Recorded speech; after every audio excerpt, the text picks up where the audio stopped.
Welcome everybody to episode 74 of the effing title. And tonight we have a reoccurring guest, one of my good friends. Dance, It is... I forgot to turn off my biddy emote, so that just went off. It is Jagger VHS. How you doing, I was like, Jagger? wait, am I supposed to introduce myself? What's going on? Yeah, I can... yeah. Thank you for the 10 biddies inhibited. I forgot to mute that. Shit. Dance, bitch. Yeah. Dance, bitch. Jack, how you doing? I'm doing great. I'm happy to be back here again for the fourth time, I think. Third or fourth? Something like that. I mean, I can... I don't know. I've been here a lot in the last year. Yeah, I was gonna say, I can find out real quick. The good people out there that don't know who you are, I'll tell you a little bit about yourself. Well, I am Jagger VHS. I stream on Twitch at twitch.tv/Jagger_VHS. I'm also the host of the Cursed Tapes podcast on the Bix Network on YouTube. You can catch me there every Thursday night at 8 p.m. Eastern Standard Time. We talk about all things spoopy, horror-related, books, movies, games, you name it. Spooky, skeletons. Also on TikTok at Cursed Tapes. On TikTok, I'll be posting movie reviews and little sketches here and there as well. And you can see me frequently in Big Husky's chat, because I'm typically there almost every stream, although less lately because I've been in the field. Yeah.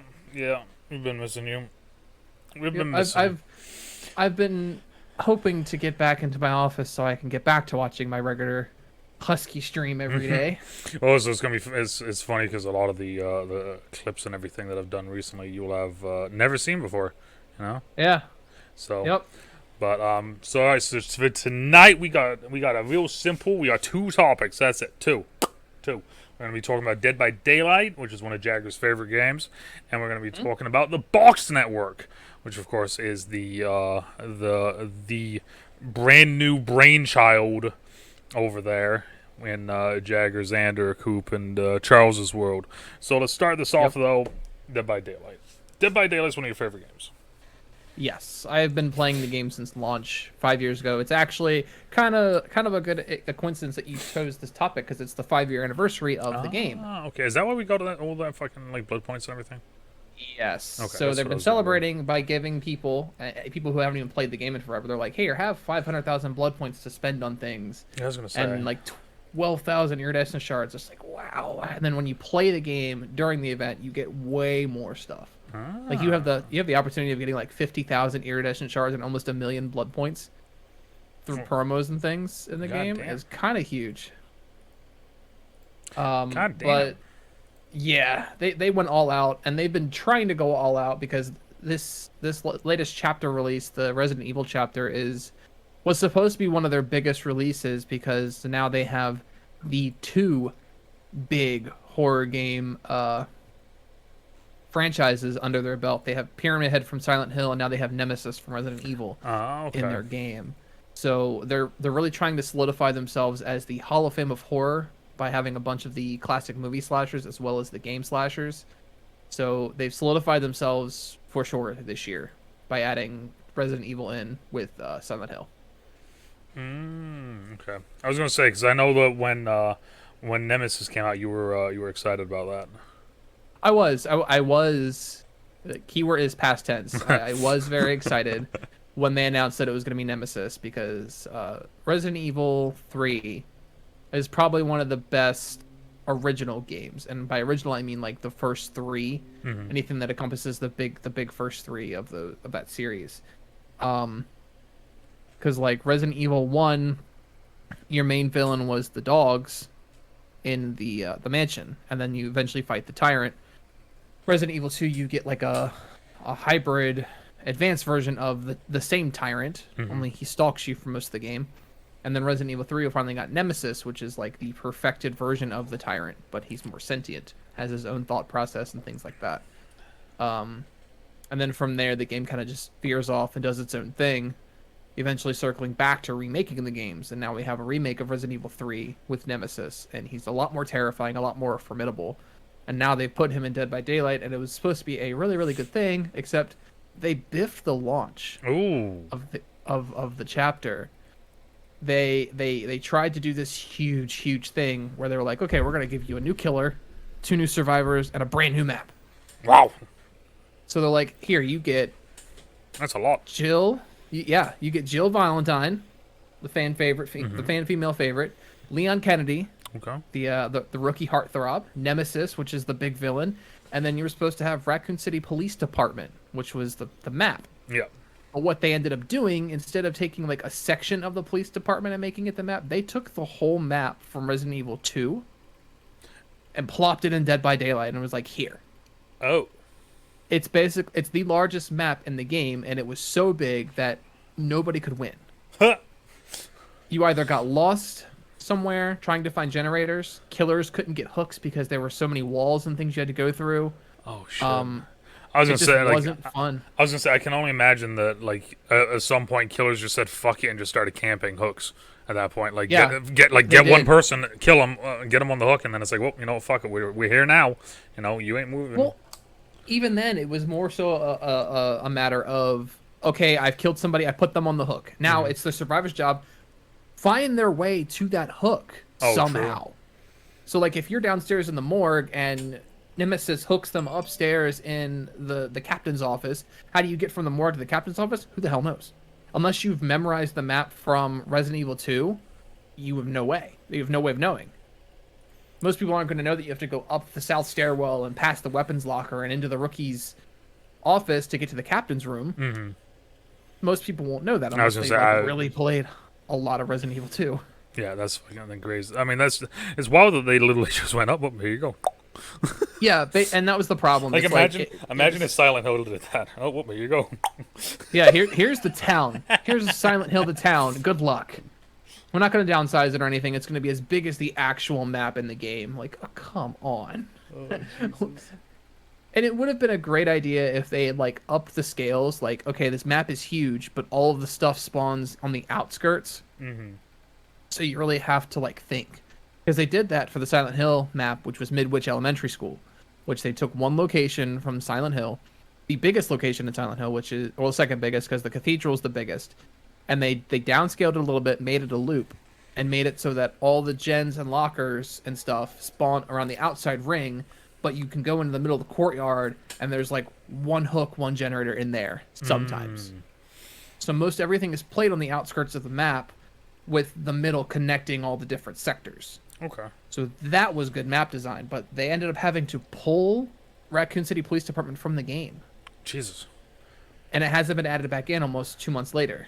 I wonder if if they thought, like, hey, you know what, if we put this just straight in, it will be kind of cool, it'll be unique, we won't have to do much of anything for it, you know, like, boom, there it is. And then when they figured out, then all these problems happened, and now they're struggling because they actually don't know what they're going to do, you know, like that sort of thing. Because I can almost see that being, you know, like almost like not a quick fix, but like basically a quick fix, right? Like, hey, we have this iconic thing, we're gonna put an iconic map in now. Here's all the iconic stuff. Shit, that didn't work how I wanted it to. How are we going to fix this when we didn't ever think of a way that we were going to do this anyway? Right? Well, see, that's the thing. There's actually a very easy way they can fix it. Okay. Like they with the last patch before the Resident Evil chapter came out, they were doing a bunch of graphic updates for a lot of their older maps, like Ormond, Leary's, that kind of thing. Anything that hadn't come out in the last 2 years. And what they added was destructible doors. Okay. To where there are certain areas that were originally closed off, where they added what looked like pallet wood, and the killer can come through and break those doors open to create more loops and more paths. What they can easily do is they could take the map and section it off to where one whole section of the map isn't accessible unless somebody opens it. Similar to how it is in Resident Evil 2, you can't access certain parts of the map unless you have like the spade key or the diamond key. And you have to do that. You have to get those by doing certain things. So like add in a point to where no gens or hooks or no gens will spawn in those closed off sections. But you can open them to like loop the killer. So like if you open a chest on the map and you find the spade key, you can open up the left side of the map or the east wing or the weapons room or something like that. So it adds another area. There's not anything positive there. Right, but there's also not anything negative there. Exactly. The only thing that I would say though is that like I would make at least one hook there. Just to add that. Hooks. right? So add hooks in that area. Maybe add a chest, like a lootable chest, where you could like get a toolbox or To a chest or like a flashlight. totem or something like, Yeah, just randomly change exactly. it up. But like, yeah, because there has to be like, because especially with something like that, right? If you just make an area where it's just now it's a negative for the killer, basically, that doesn't add any reward to it. You got to make it, a little bit risky. Yes, Right. you might be able to trick the killer out of there, but if you don't, Yeah, you're gonna get hooked. exactly. No, that's Right. a good idea. That's a good idea. Yeah, so I mean, they could easily do something like that where they just downscale the map to like, okay, gens and main hooks are only going to spawn in the main bullpen, the morgue, and just outside in the courtyard, that kind of deal. And then you have all these other areas that you want in the game, but make them so that you have to unlock them, or the killer has to break the door down to like give themselves access to more hooks, or give the survivors access to more chests where they can get like med kits and things like that. Oh, So okay. there's actually a very simple way to fix that, but they're not They're they're just, not really doing that. now, could they be? Because, like you said, you just said that there is the 50th. Or no, the 50th. It's the 5th year anniversary, right? Could they be putting more time and effort into that? Which is then taking away from them, doing this other part. Like, could that be a thing? Maybe could they have already like put this out there and said, okay, there's that. We got the 5th year thing. There's the 5th year thing. We're already working on the next either killer, map, survivor, whatever. They're already working on that stuff. And then when this happened, now it's like shit. Well, we're already kind of balls deep in this other thing, right? Yeah. Like, can we like maybe it's something like that? I mean, I'm just It's trying to give definitely a them. potentiality. Like they definitely could be one of those deals where they're like, okay, we're way too bogged down to actually fix this. So instead of seeing a lot of outcry from the community, pull the map, let them have everything else. We'll balance Nemesis and we'll keep working on the anniversary event until things start to slow down after the anniversary event. Because what they did was they actually extended the anniversary event to make up for them pulling the map. Okay. But honestly, from what I understand, watching other people like Devo and Dowsey and Angry Pug, they didn't like the map, regardless. So they're not missing it. Oh, okay. So they're like, the map was too big, it was unbalanced, it didn't make the game fun. It was like, you could easily gen rat as long as you didn't make scratch marks. The killer's not going to find you because there's so many things to hide around.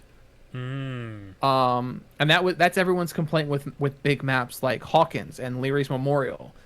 They're indoors, they're big maps. There's a lot of little rooms that you can hide in. There's almost an infinite number of places where generators and hooks and things can spawn. I was There gonna are say certain when we there are played certain the- guaranteed spots, but like most of them are like random, and it makes it a lot harder for people to play the map, survivors and killers. Yeah, because I was gonna say when we played Friday, there was one map. I forgot which one it was, but like I swear there was a good point where I went around the map maybe once or twice, didn't find a fucking gen. That was the snow one, wasn't it? It may have been, honestly. I honestly can't tell you which one it was, but like I just remember going around, and I was like, I went like around fully probably once, and then around half another time, and I'm sitting there I'm sitting there playing, and I'm sitting there like, pretty sure I just looped the map. Yeah. Like that They sort have of a few thing. maps like that, and it's unfortunate because when you get killers that are not very oppressive map wise, so like say somebody has been playing Nurse since her release, maps like Raccoon City is going to mess them up because when they go to blink, if they have their mouse or their joystick tilted a little too low, they're going to go from the top floor down to the basement. Oh, okay. And maybe they're trying to blink straight through a wall to get a survivor that's right there, and it's like, oh shit, now I'm down a floor and a half, and I don't know where the hell I am. Yeah, that completely like changes everything. Right. That So the only scenario. person the map was actually good for, and it wasn't even good for him, was Nemesis. It's like they balance because Nemesis has 2 zombies that spawn with him. So like you have the zombies that are basically patrolling the outskirts of the map, and you can just kind of go in the middle of the map and be good to go. But even that, with Interesting. him and 2 zombies, you don't know where those zombies are going to go. You can't control the zombies. So it's like, even for him, the map was too large to control. So it was just survivors stomping on the killer, and it's already an unfair game for the killer as it is. True. So Yeah, I mean that's like I said, I think that they had a lot of big ideas because, of course, kind of like the same thing with Pyramid Head, like what you were saying. Like, they kind of two of the iconic ones they haven't had yet. Mm-hmm. Yeah. And I mean, mainly iconic video game wise ones, because everyone else, all the Yep. other icons are all from movies and Yes. movies. This is the first iconic like video game duo that they have. And I mean, I don't know who else you'd really do right now, like video game wise, because those are kind of the two big ones, right? With Right. Silent Hill and Resident Evil. I mean, So the like, only way you could go from there would be something like if you started to try and bring in like Amnesia or Outlast, but even then, it's very basic type killers. Yeah. There's no iconic villains in those. well, and that's the thing. So like, you get these two big ones. So I always feel like whenever you're doing something that big, you're trying to make it that big. So like when they did Pyramid Head, like I feel like they did like a big one, right? Boom, Pyramid Head. It's kind of a badass. It's like, and then I feel like their thought process was not only do we have to go big because it's Resident Evil, but we have to go bigger than what we did with Pyramid Head. Yep. So I wonder Well, if also like, because they lined up with the launch of Resident Evil 8. It was like Resident Evil 8 came out in May, yeah, and then a month and a half, like not even a month and a half later, like less than a month, they're like, okay, Resident Evil chapter's coming out. So who's the killer going to be? Who's the survivor going to be? They didn't announce it until 2 weeks before launch, and it was just like, boom, we're getting Nemesis, we're getting Jill, and we're getting Leon. Three of the biggest iconic characters besides Wesker and Redfield to be in the game. So I wonder then if they were almost not. I don't want to say not ready for it because of course these companies have shit ready in like years in advance, right?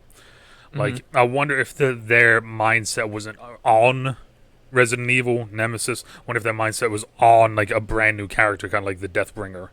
Where it's like, this is a new one. We're gonna come up with our own unique take on something. It's gonna be like this, or what was the other one? What's the other new one there? The dude with the knives. Oh, the Trickster. Yeah, the Trickster. I wonder if they were like thinking more about stuff like that, and then and then when they found out that they could do the Resident Evil thing, and it's like, okay, so when does Resident Evil 8 come out? Oh, it only comes out in 6 months. All right, let's see what we can do. I wonder if like maybe a time, something like that. There was a time constraint, or because it seems like they like I said, it seems like they tried to do a lot with one update. Yeah, so the thing is the creator talked about that in their big 5th anniversary live stream, and apparently they've been planning the Resident Evil launch almost since October of last year. Wow. And they knew they wanted to do the big because they knew that was going to be their big chapter, so they wanted to do it during the 5th anniversary event. So they were like, we're going to start the 5th year with a big release, Resident Evil. It's going to draw in old fans, new fans, Resident Evil fans. Like, it's going to bring new life into the gameplay. But at the time they were planning it, they had 3 other killers that were supposed to come out between then and Resident Evil. Jesus. They were just about to release The Blight, which was a fairly decent launch. Then they had Twins, which flopped. Then they had the Trickster, which flopped hard. Nobody plays Trickster. Nobody likes playing Twins. Twins is the one with the weird baby, right? Yes. Yeah. So like they've kind of had that period where it was like flop, flop. Now we've got to hit it hard. We're reinvigorating people that have been fans of this game forever by giving them something horror related that they want. We're bringing in new fans who are fans of Resident Evil because they want to play as Nemesis or play as Jill or Leon or whatever. And we have to do it right. We have to do it big. So let's give them a good map to go on. And I think they tried to do too much without enough testing time, because if they had announced everything sooner, Yep. I think if they'd announced it like early May and then given us a month of playtime on the test beta server, then we as fans and the Fog Whisperers and the podcasters and everything that would have given them enough time to say, okay, Nemesis needs this. The police department needs this. Yeah. The perks need this. And it gives them a couple weeks to be like, okay, pull from the PTB, and then we'll release in 2 more weeks. Because that's what League of Legends does. I give them a lot of credit for that. They take a champion, they polish him up, they do the event, they do all this stuff, and then they release him on the PTB for 2 weeks. Yep. People play them, people do their reviews on them, people do their videos, and they have an entire dedicated team of people that go through and they watch these pro players play these champions, and like, okay, well that needs to be nerfed before launch, that needs to be tweaked, we need to change that needs to be removed, that needs to be dumbed down, and then by launch time you have the most balanced version of the character that they can get, and then they keep watch over those characters as the meta changes throughout the season, throughout the year, or whatever. So I give them a lot of props. I mean, they're not the greatest at balancing their champions, but as far as launching new champions, I give them pretty decent credit. And I think that's what Dead by Daylight did not get right, is they didn't give the player base enough time to test the new map and the new killer and the new survivors. I'm thinking for future stuff, they should definitely have some more lead time on their releases. Well, also, I mean, I'm just looking here, and of course, I don't know when year-wise stuff is, right? So, like, I don't know when it says year one, if it means January to December, or what it means. You know what I mean? But No, like, they go by when the game was released. Okay. So year one was launch day up until the anniversary of the launch day. okay, so if the anniversary is roughly around nowish, then okay. So, because like I'm looking here, and it's like year one, there was 4 killers. Year 2, 4 killers. Year 3, they bump it up and they went 5. Yes. Then year 4, it goes back to 4. Year 5, it goes back to 4. And then I saw year 6. So I was wondering, like, that was another thing I was just going to think of, was like, if it is beginning of the year till now, like, that's a long time to only have one fucking, you know. But Yes. So let's move on from Nemesis. So why did Twins and Trickster here? Why did they fail? Why do you think they failed anyway? Because you said the last 3 were Blight, Twins, Trickster, but you didn't say anything about Blight, Yes. which I'm assuming that means that Blight's in a good spot. So okay, so let's just go at the start of year 5. They started year 5 similar to how they started year 6 with a big release. Yep. They released Silent Hill first. So they did new killer, new survivor, new map. So we got Pyramid Head, we got Cheryl Mason as the survivor, and we got Midwich Elementary as our map. Midwich was a nice balanced map. It was big enough for people to get kind of scared by getting lost in like classrooms and some like torture chambers and things like that. Okay. But killers could still control their map pretty well. Survivors still had a chance to run. They have plenty of places to loop. But good killers can easily do well. Pyramid Head, very balanced, very fair killer. A little slow movement-wise, but he had enough stuff in his kit to make up for it. Cheryl Mason's perks were great because you actually got... This was like the first time where we could actually like call upon the entity to do things. And the entity is like the big overarching bad of Dead by Daylight. Okay. So you could actually manually call upon the entity to block a generator. So like if you're on a generator and you hear the killer coming behind you, you can block the generator with the entity and he can't come up and kick it. Oh, okay. For a certain amount of time. You can run, loop, come back, unblock the generator, and keep going. Okay. So that all in all was a great chapter. Then we had a pretty decent break, and then we got the Blight, which we call Pinball Wizard. And his kit was super weird. He was... I mean, it looks cool. Yeah, he looks great. Visually, the Descent Beyond chapter was amazing. Felix was a cool survivor. His perks were pretty decent, depending on how your playstyle was. Blight's perks were fun. Like Dragon's Breath was great for people who really want to like intimidate on gens, things like that. Blight's kit took a little getting used to because like he has a charge very similar to how the Hillbilly is, where he'll like ramp himself up and then charge. But if he hits something, he can bounce off, quickly change directions, and keep charging. So you can kind of pinball around the map like that. That makes sense then for the pinball nickname. Yeah. Then yeah. So he was interesting enough that if you liked the concept, you could easily pick him up and play him, practice him a little bit, and learn him. So he was decent. He wasn't great like Pyramid Head. I mean, he was living in the shadow of Pyramid Head because Pyramid Head basically dominated the whole game for almost a year. Wow. Yeah. So it was like Blight felt fair enough, but not as good as Pyramid Head. Okay. So then they did this big release with A Binding of Kin, where they released the twins and Elodie. Elodie, as a survivor, became a really fan favorite. Her perks were good, were useful, were fun. No new map on this one. Same with Descend Beyond. There was no new map in the Blight chapter. Typically, they only do one new map One new per one season. I was gonna say one new one like a year. Except for year 4. Year 4, they did a new map for 3 out of the 4. Because year 3, we had Ghostface, where we just got a killer. Then we had Stranger Things, where we got 2 survivors, a killer, and a map. Yeah. And that release killed. I mean, people hated Hawkins, and people still hate Hawkins, but it's still a fair enough map that if you're skilled enough, you can do well on it. So that chapter was overall great. And then Cursed Legacy was where we got the Oni. I was gonna say, I remember the Cursed Legacy is when I kind of came into the game for a little bit, the first time. So we had the Oni, we had Yui as our survivor, and then we had Yamakoa Estates.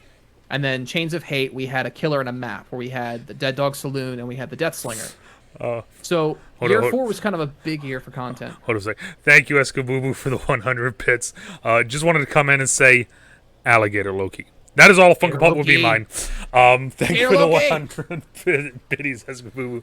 Oh, that just fucking made my night. That's fucking hilarious. God, I love Gator Loki so much. I want that Funko Pop too. Oh my god, I can only imagine that thing's gonna get sold out real fucking fast. Yeah. So you got to think of it this way. Coming off of year 4 with that's a big year. I mean, Ghostface, Demogorgon, Oni, Deathslinger, Killers alone, it was huge. Stranger Things being a near perfect release with 2 survivors that had great perks, a map that was like the low point of it, but still fun for some people, and Demogorgon, which became a fan favorite. And it was one of those things where that was hot at the time. Yeah, like that Stranger Things was hot at the time when they released it, so they capitalized on that. Cursed Legacy was 100% new original content, and the story behind it was phenomenal. The challenges you got, Oni was fun to play. He was challenging. He was tough. Yui's perks were great. Then you go into Chains of Hate, where Dead Dog Saloon was not everybody's favorite, but it was still kind of fun. We actually played on that one Friday night. That's the Western one. Yep. Deathslinger was fun for a lot of people, and then you immediately come in year 5 hot with Silent Hill, which is massive. And then you immediately start to kind of ramp down with Blight, and then you have the Twins, which everyone hated. The mechanics of the Twins was so horrible that nobody liked playing them, so they fell off hard. I think that's kind of like, to put it in a term for me to fucking think in my head, it almost feels like a Crypto sort of character. It's a character where, like, the idea of the character is cool. Yes. But the actual play of the character, either you have to be stupid good, or it's not working. Exactly. And you had to be super clever with Twins, because you have to leave your main body stationary while you're playing as little gremlin what's-his-face over here. And he's your power. Like, there's no other power with it. You have the gremlin that's basically acts like a jockey from Left 4 Dead. So it's not good. Overall, like, the lore behind it was kind of so-so. The shining star of it was Elodie, the survivor. Okay. And then you had a good, decent break between that and the all-kill chapter, which was a very, very obvious cash grab for Dead by Daylight. They really wanted to capitalize on the popularity of K-pop. They created this super hot, sexy, trickster kind of killer, this super edgy pop star, famous-looking survivor. They've had awful perks. There was no new map. The styling was the only good thing. Some of the cosmetics were cool, but the killer is super slow. His kit is not that great. He's like a watered down huntress, and at that point you might as well just throw hatchets instead of knives, because the hatchets at least put him into one state lower, whereas with the knives you have to hit them with 10 knives before they even hit like an injured state. Oh jeez. And you hold 50 knives, but like you have to hit 10 of them before you have to reload in order to change one injured state. So it just wasn't good. And then for them to come off of the heels of that into Resident Evil, it should have been an up spike. And it was only kind of like well, that's kind of cool. Not like when we came off of Chains of Hate, which was kind of a downward shift, and then right into Silent Hill, where everyone was just like, oh my god, this is great. So now, do you also think, could that have been because of it being Nemesis? Or just in general? I think in general. Okay. So, like, this chapter had the potential of being this year's Stranger Things chapter, where they have 2 characters that were potentially great, and a killer that could have been a lot of fun had they made some adjustments between PTP testing and live server. The ability that he has is cool. Most people don't use it. You kind of just play him as a, I'm big, I'm coming to scare the hell out of you, and then I'm just going to punch you down kind of killer. I don't typically, like, I never really use his ability. Same thing with Demogorgon. I play Demogorgon quite a bit. He's kind of my secondary main, but I never use the rift tunnels. Fair. I typically only ever use the leap ability, which is the secondary. The highlight for this chapter is the survivors. Jill and Leon. They come with some pretty good perks. Their cosmetics are fun. They have the potential to add in other characters similar to what they've done this year with Stranger Things. They made a skin for Steve where you can be Jonathan Byers. Okay. So they have the potential to do like skin swaps where if you're playing as Leon, you could eventually play as Chris Redfield. Or if you're playing Jill Valentine, you could be Ada Wong or Can I be Claire Ethan Redfield. Winters? Or you could have Ethan Winters. Ethan Winters. So they have the potential to do some really good things with it. I just think they, by trying to do 2 survivors with new perks, a killer that you have to adapt from a game, from a really high fan base game. I mean, you got to think.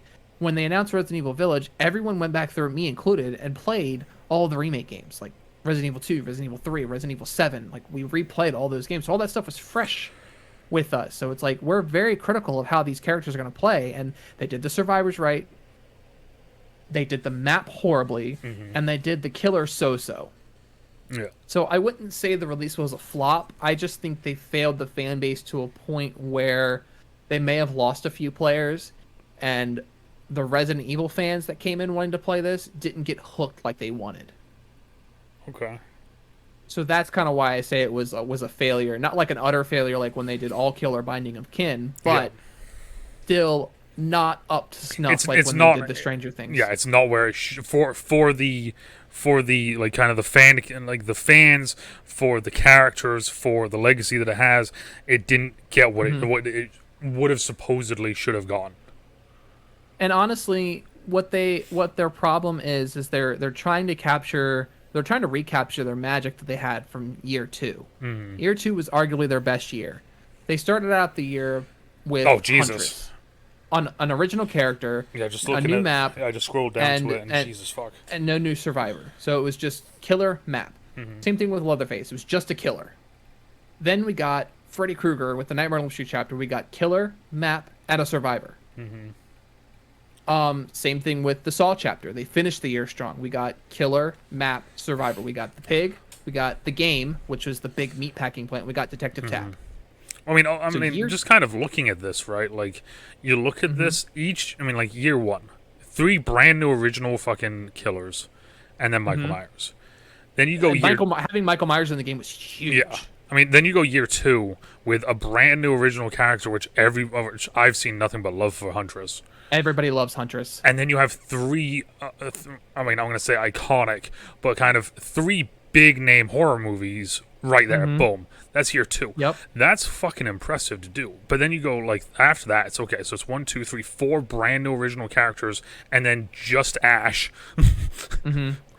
Which is Ash. Well, it's Ash and a new map. Yeah, well, I mean, So I'm saying more like it's not like every other one's just been like has at least had a killer. This one is just a survivor, so I just kind of find that funny. Yep.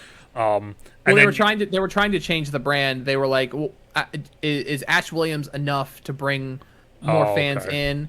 And they were kind of like, okay, no, having just survivors is not enough. We need to have iconic survivors with their killers. Okay. See, and then so they should have done like Ash Williams with like a Deadite demon or something like that. Then we go Ghostface, Stranger Things, 2 brand new characters. Then we go Silent Hill, 3 brand new characters, and now Resident Evil.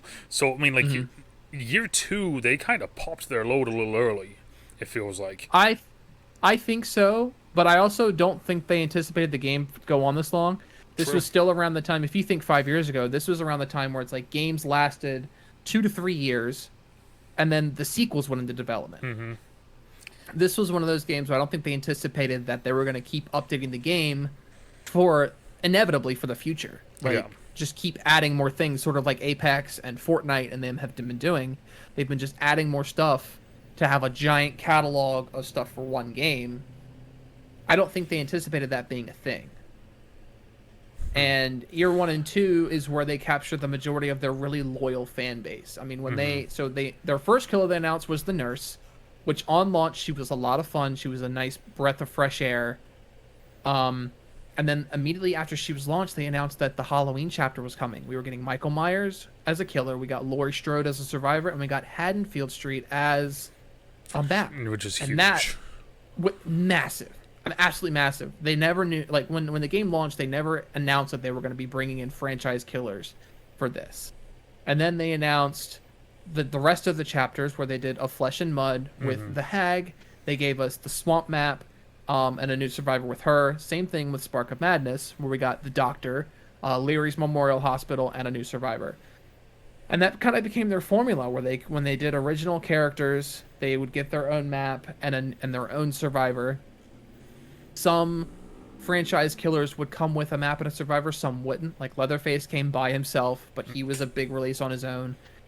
Freddy came with a survivor and a map. Pig came with a survivor and a map. Ghostface came by himself, no map, no survivor, just Ghostface. Yeah. Demogorgon came with 2 survivors and a map. They were experimenting with how the formula works, and it's like almost like they don't have a formula that works quite yet. I want to say that, but I don't at the same time, because it's like their formula is clearly working because they still have, let's see, how many people are actually like actively playing games. So if we look at the Twitch category, there are 41,000 people watching people play Dead by Daylight. God damn. So it's still a very, very popular game. I mean, and also, just for everyone out there to put that in perspective, this is beating out games such as Hearthstone, Among Us, Rainbow Six, Counter-Strike? Destiny 2, is it beating out Counter-Strike? It's beating out Counter-Strike by like 2,000 viewers. Overwatch, Destiny, Destiny 2, Art, Black Ops, Cold War, So I mean, there are only 14 games that are showing more viewers active watching. Yeah, I mean, this is a 5-year-old game. Yeah, so I mean, that's impressive still. I mean, so they're obviously doing something right.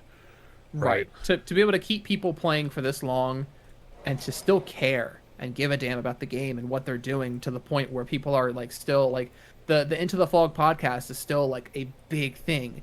Becoming a Fog Whisperer, which is basically becoming a partner for the game in their podcast, is a huge deal for people. Like you get say in how the game is run if you make it that far. You can give suggestions on how to balance killers. Like, okay, I play this killer a lot. So like, say I became a Fog Whisperer, I could basically say, okay, I played Doctor nonstop. You need to add this to him, and they'll take it into consideration and potentially add that into the game. Or like my suggestion on how to fix Raccoon City PD. Yeah. If they did that, I would get credit in game for that. Oh, that's cool. And I think that's one thing that like attracts people to the game, is like the developers actually give a damn about their loyal fan base and their loyal players. But so year 6 we've gotten Resident Evil. Next 2 chapters. If it's you, what are you doing for the next 2 chapters? Let's just go 2 chapters.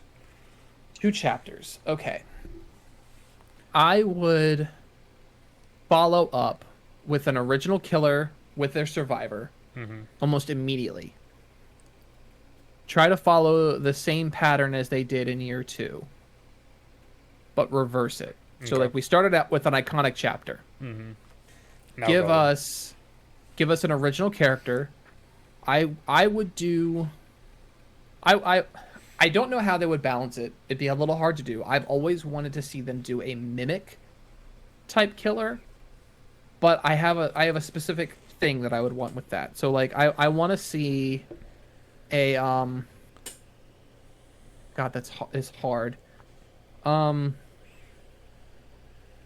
As for an original killer, I'd like to see them take a stab at like lycanthropy as a chapter.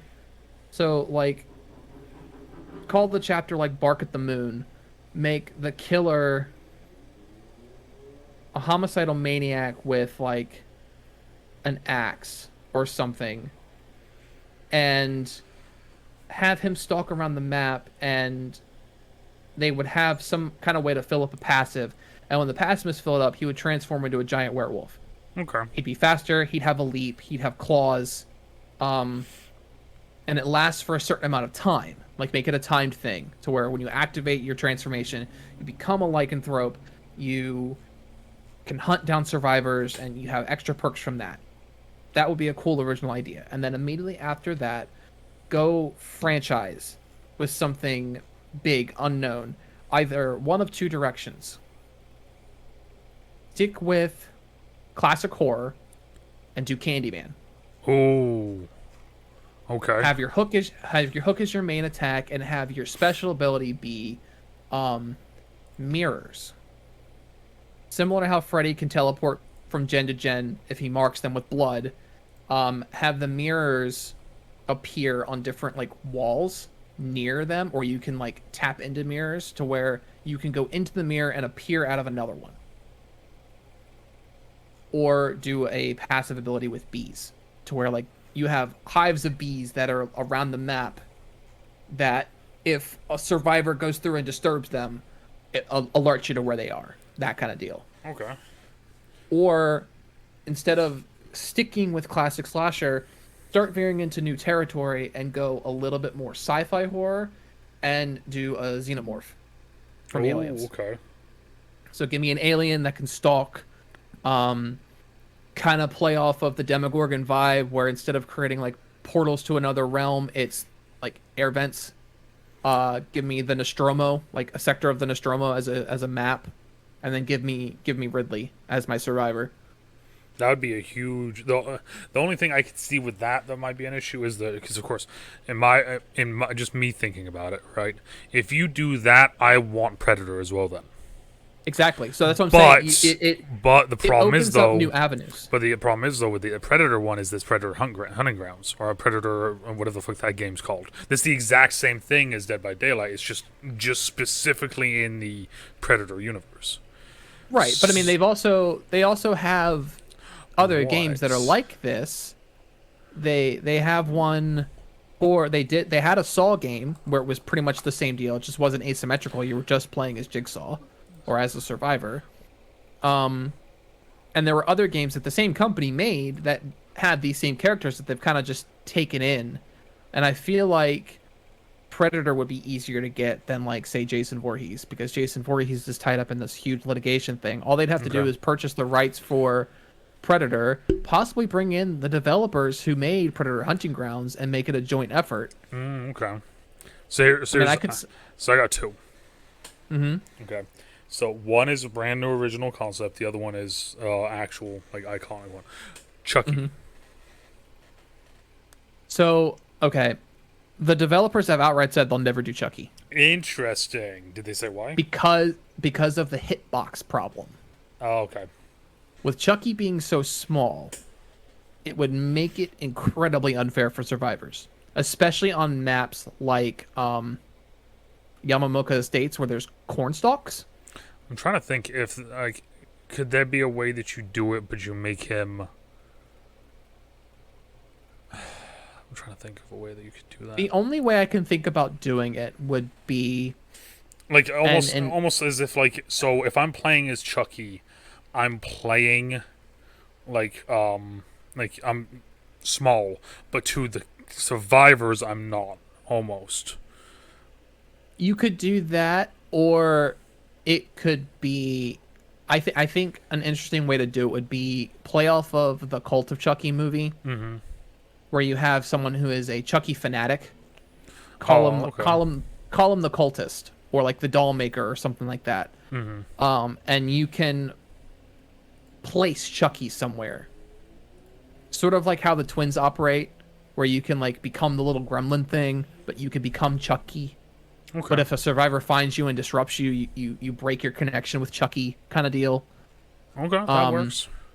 I mean, it would be the only fair way I could think to balance it that would make it make sense in the universe. But the developer said it would be way too hard to make Chucky work, so that's probably never going to be a thing. Okay, so then my second one, Okay, my second one. You ready for this? Velocipaster. Oh, Jesus Christ. Now, think about it. You have a unique map, you have a survivor, and you have a killer. You love it, don't you? The sad thing is I'm already rationalizing how it would work in my head. Yeah, It would be very similar to my it'd be very similar to my Lycan idea, to where you start as the pastor, and as you do damage to survivors as the pastor, then you slowly become a velociraptor. Yeah, see, you're on board.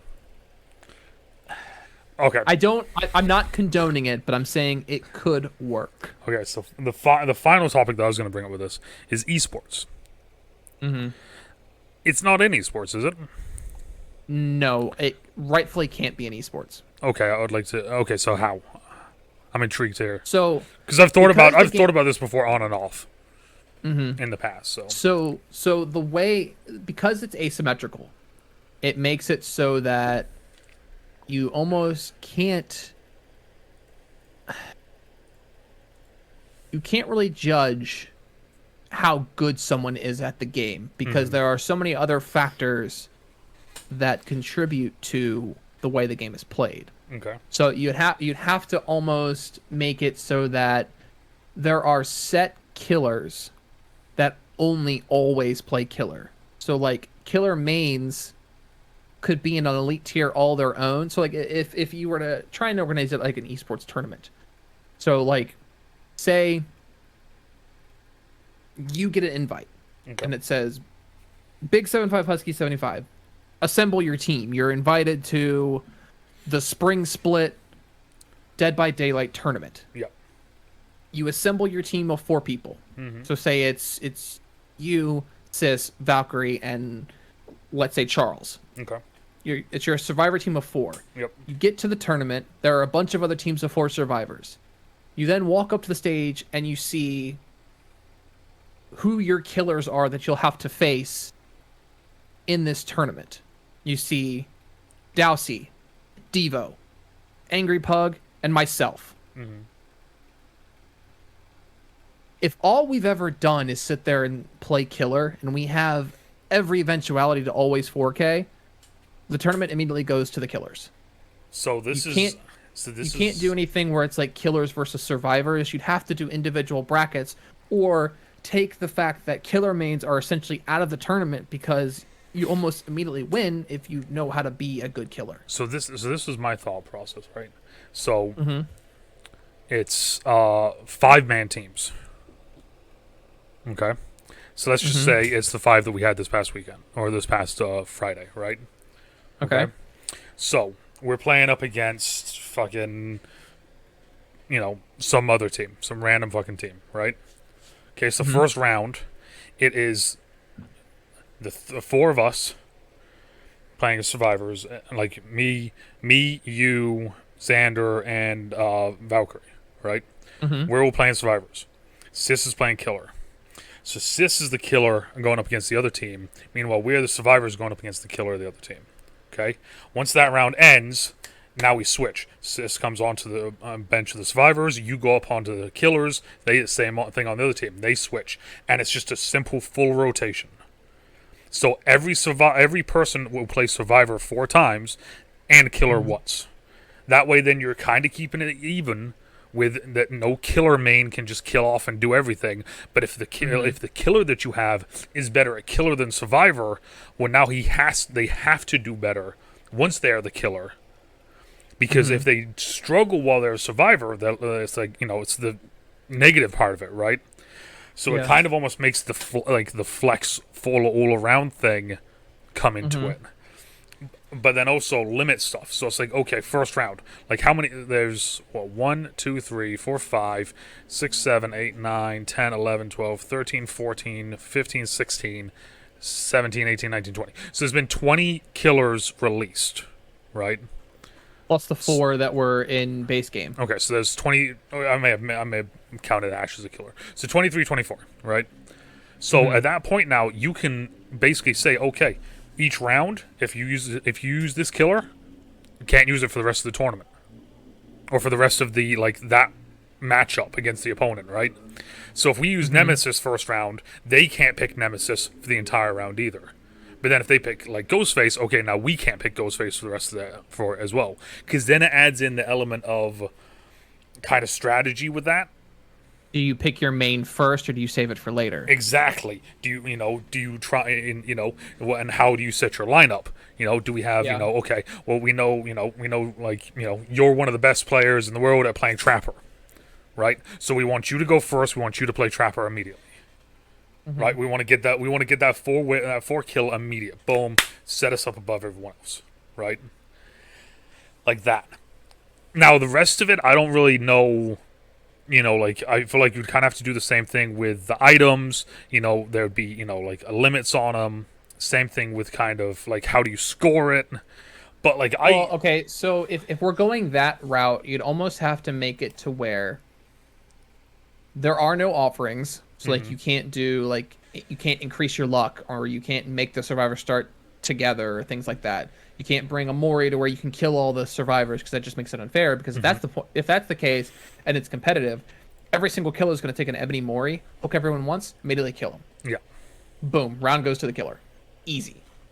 So the only other way you could fairly score that is if you made a custom set of blood point rewards, or figured out a way to competitively scale the blood point rewards, because you get because you may not kill everybody, but you can still get deep. You may not sacrifice anybody, but you could still get a lot more blood points for as Doctor. You get points for increasing someone's madness level. You get points for elongated chases. You get points for if survivors drop your fake pallets, how many times they run into your decoys. As Hag, you get points for people setting off your traps. As Pig, you get points for survivors activating your head traps, things like that. As a survivor, you get points for time spent on Gen, time spent healing other survivors, unhooks, finishing generators, hiding in lockers, escaping chases. So you could almost easily map out how blood points are scored, and then just kind of tally how many blood points the team gets in a killer survivor ranking. So the only hard part about it is you're having to juggle multiple scores. So say our team would have a killer score and a survivor score for each player. So how do you if say we have 4 people who only play survivor and 1 person who only plays killer, and you have that killer player rotating in as survivor for 4 other rounds, and the 4 people who don't play killer rotating as killer, doing poorly, so they get great survivor scores but bad killer scores, and then the other team may have 4 killers and 1 survivor main, where they're all doing fairly even all the way through, and the scores almost end up equalizing. I hear that, and I hear that as excitement. Because if the scores are almost equal, I mean, it goes to, and this is me, mind you, but it's one of those things with football. Everyone always talks about there was the Chiefs played someone in the last few years, and it was 50 to 50, right? It was just nonstop fucking scoring all over the place, and oh my god, this is the greatest fucking thing that we've ever. No, it was the stupidest, sloppiest game of fucking football I've ever seen. Because just because you score a ton of points doesn't mean it's fucking exciting. You give me a fucking 6-3 ball game. That's fucking exciting. You give me a 7-6 game. That's exciting. So if it's close enough, I think it could be exciting. I think I honestly do believe if they could find a way to do it, competitive Dead by Daylight would be one of the most fun things to watch if they did it kind of right, because you have to make it fair in a sense. Because you're saying, if you get enough good killers, right, you can just run tourney, done. Right? Yeah. So you kind of that's why I thought with the rotating thing, if they do great as a killer, great. But if they suck as a survivor, that's 4 rounds where they're gonna fucking suck unless they, that's offsetting the huge positive with a huge negative. So that was my thinking with it anyway, because I've watched you play Dead by Daylight. I used to watch Loose Liquid was his name. I used to watch him play Dead by Daylight a ton back, a year ago. I haven't seen him streaming in, a year or so now. But I used to watch him play a ton of Dead by Daylight. So like Right. I sometimes find watching Dead by Daylight very entertaining. So I can only imagine what like a competitive kind of atmosphere would bring to it, because I can only imagine, like because we've seen the Overwatch League, right? Like year one Overwatch League, when it was in California, how they had the crowd. There's rumors of people being paid to be in the crowd, but we're not talking about that part. We're just talking about the fact that there was a crowd hyping up everything, right?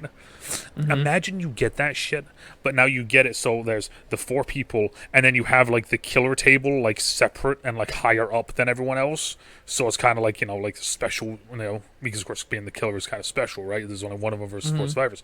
You do that, and then you get a crowd in there as well. I mean, you have 2 games going on simultaneously. Either you have 2 games going on simultaneously, or you do it round based. Yeah, you do round 1, like our killer versus their survivors, and then do our survivors versus Which, of course, their killer. that would take forever, and you would only be able to get 1 game in a day, one matchup in a day, basically. I mean, they do the same thing with League of Legends, where it's like they split it up sort of like football games, where it's like Cloud9's gonna play TSM at this time, and then there's gonna be a 40-minute break, and then Optic is gonna play FaZe. They do the same thing with Call of Duty tournaments back in the day. See, you essentially. I'm just saying, I think about it, and I see like a basic general kind of like this is this, and I think it could do huge, and it would bring. So here's my thoughts on it.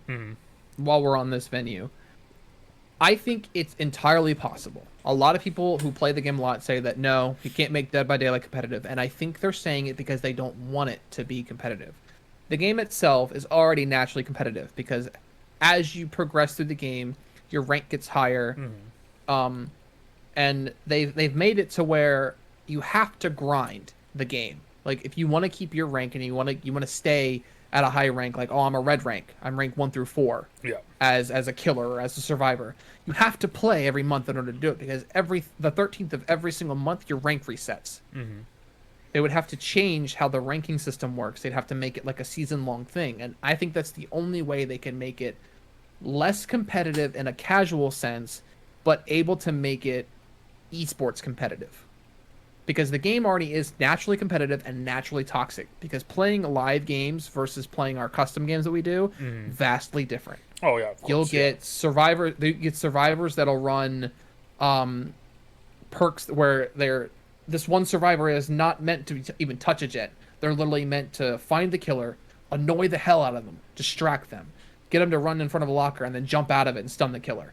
Just keep the killer busy while 2 other people are doing gens, and it's like it pisses killers off. See, There'd be a lot of that. I would love to see that in a competitive fucking setting, though. I would love to see that in a competitive setting. And I am of the mind where that might turn me away from the game. So why would that competitively turn you away from the game when that would be only competitive? Because if you said they're already doing it, then nothing's going to change if they're already doing it. Well, I mean, you see how often I play the game now. Oh yeah, of course. Right. I mean, like you said, it's one of my favorite games. It's arguably my favorite game that I never play. I mean, because I only play it when I have people that I know to play with. I have the most fun when I'm playing custom games with people that I know because I can enjoy the game. I can have fun. I know they're not going to be toxic. I know they're not going to be shitty. I know they're not going to try and piss me off, and we're just going to have fun playing the game. And that's what I enjoy about it. Add in the extra competitive aspect to where I'm doing this for money, and I'm going to become the worst, most psychopathic person on earth. Like, imagine you saw me playing Doctor on Friday night. Yeah. Imagine me taking that, putting a serious face on, and then dangle $500,000 in front of me. There will be no escape. No one will be left standing. That would be your job, though, right? Exactly, and that's the thing. I would quit everything and literally just play Dead by Daylight all day long, and I would become so toxic and so horrible, and I would hate myself for it. I did the same. The same thing happened to me when I started playing competitive League of Legends. I was so toxic, I could not play games with people. Someone invited me to play League of Legends with them casually after I just finished second place in a United States-wide tournament, and I was criticizing every little thing they did. Like, dude, we just play this game casual. I said, well, I fucking don't. I'm on a team. This is how we do things. This is what you're gonna do, and it became unbearable. I couldn't play the game casually anymore, and it ruined the game for me forever. Well, so I still don't see the game the same way. So I'm gonna hit you back with this. If you're already barely playing the game as it is, I mean, then it won't. Yeah, I get what you're saying, but I mean, Yeah. then it's, I mean, like, I'll throw it back to the other games. I mean, every other kind of major game has a competitive esport kind of scene, right? Like, if you look top 500 in Overwatch, the majority of top 500 players are either really, considering the category of Overwatch, big Overwatch streamers, or they're in the Overwatch League or contenders. And if they're not, then normally it's a very, like, weird kind of like, well, why is this person there sort of thing, right? Right. So, I mean, like, there's already a rating system. The rating system shows the top players of the pros. Fortnite, top players of the pros. Apex, top players of the pros, right? Like, across all these different platforms, there are these things. And, like, I mean, like, so, like, like, that argument, I feel like you can make with any of these competitive games, right? Because no matter what, as soon as you say esports, if it's a competitive game as it is already, it's going to continue to be a competitive game, if not get more toxic or more competitive once you make it a pro thing. My thing is the fact of, like we already said, it has 40,000 people viewing it right now. Yeah. Now imagine TSM versus FaZe Clan going at it live, right, in Burbank, and you have a bunch of people in the crowd fucking dressed up as, fucking Trickster and, Nemesis or, Jill or, this or that. And okay, when you put it that way, that makes the game a lot more exciting and enticing, but I also worry what it would do to the fan base and the player base. As cool as it would be, as basically it would be like introducing more horror convention content for the horror connoisseur, because that would be one of those deals where it's like, that's an esports event that I would go to. Yeah. Like, if I found out that one of my favorite streamers was recruited onto a team, so like, say, as an example, he's not my favorite, but he's really good, Dowsey. Okay. Fantastic killer main. Say he got recruited by FaZe Clan or 100 Thieves International. Yeah. And they're like, he's our killer main for our Dead by Daylight team. I would potentially save money to go to, like, Vegas to see them play at T-Mobile Arena. And I would dress up as a character from the game. And I would go, and it would be fun, and it would be a blast. And, like, I can definitely see the appeal, but I would worry that it would become very quickly what happened to League of Legends, to where every 15-year-old with $30 to buy the game and a couple characters is going to come in there thinking they're 100 Thieves Dowsey, or FaZe Clan Angry Pug, or, I don't know, Optic Gaming Jagger. Who fucking knows? Like, they're going to be like, oh, I'm one of these pros. I'm going to play this strat because that's how they play it. You suck because you don't have this many blood points, or you're not this rank, so you're an asshole. It's like, it's what happened to League when they took it out of Season 2 and said, okay, this is a competitive game. Let's make a World League out of it. Within that year of League of Legends going from being a mod for another game, it became its own entity, became an esport, and then quickly became the most toxic game to play in existence. Oh, true. But at the same point, though, it is also one of the biggest games in existence. Right. Right? Like, I mean, it's 152,000 viewers right now. Yeah. 157. Okay, it literally changed as I clicked onto the fucking link. It is the highest watched game at the moment, and that is because the LLA, which is I want to say, Spanish league for League of Legends is playing, and then a couple other pro players are playing right now. Yes, I mean, like, think about that though. I mean, like, it would be, kind of, the same thing if it was, Dead by Daylight, right? Like, yeah, but like, I mean, I'm not talking about even like doing like international stuff to start with. Do like, it's like, okay, right? Do America based. Okay, we're gonna start with just like 4 or 5 teams, right? Something like that. Boom. Okay, who wants in? Set it up so it's like, who wants in? They have to buy into it, this sort of thing, right? So you get FaZe, Right. you get 100 Thieves, you get TSM, you get Rogue, right? You get some of these teams in, and you just do it there. Boom. Okay, we're going to have like one tournament, right? Start it off, we're just going to do that, right? It's just summer-based. I think it Summer-based. would honestly, I think it would have to start at a localized level. Honestly, at that point, I think it would have to be one of those deals where it's like it starts as a minor league thing. Like someone, like say for instance, you and I decided we were going to start a Dead by Daylight esports league. Mm-hmm. We were going to find people who are in the U.S. or willing to play online that are willing to travel to certain locations. So like say we're going to host our first Dead by Daylight tournament October 31st of this year. We're going to host it at this place in Philadelphia. It's already rigged up for esports arenas, whatever. Everybody meet there with your teams. Here's your team captains. Register. Here's your buy-in. The prize pool is going to be however much we bring in for the buy-in. So like say it's like $1,000 for a team to buy in, and we have 5 teams. The prize pool is $5,000. Or get a sponsor and get a prize pool of like $30,000 or some shit like that. Make it enticing so that people are going to want to come and play. Mm-hmm. And then we set it up exactly how you said. We sell tickets. We advertise it online. We say we're going to do a live stream on Twitch. It becomes popular. And then we say, okay, our next one is going to be this date. And then that's when the league starts.